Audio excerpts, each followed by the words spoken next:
I faked being a gorilla to save the zoo, but it almost cost me my life.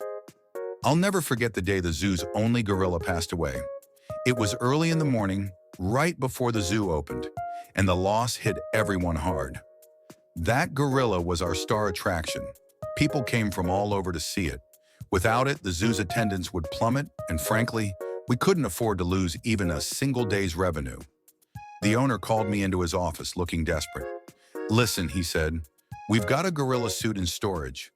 If you're willing to wear it and act like the gorilla, I'll give you an extra $100 a day until we can get a replacement." I stared at him, waiting for the punchline, but it never came. Bills were piling up, and the extra cash sounded tempting, so I said yes. At first, I felt ridiculous, sitting in the gorilla enclosure in a costume, trying to mimic gorilla movements. It wasn't exactly how I pictured my life going, but to my surprise, the visitors loved it.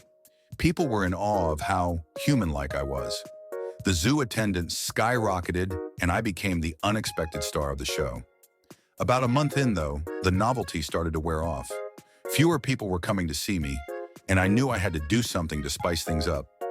That's when I had the bright idea to climb over the enclosure and hang from the net ceiling above the lion's den next door. It was risky, sure, but I figured it would draw a crowd, and boy, did it ever. A huge group of visitors gathered below, watching in amazement as I swung above the lions. I was feeling pretty good about myself until I lost my grip. Before I knew it, I was tumbling down into the lion's den. Panic set in, and I started screaming, "Help! Help!" I thought for sure I was done for.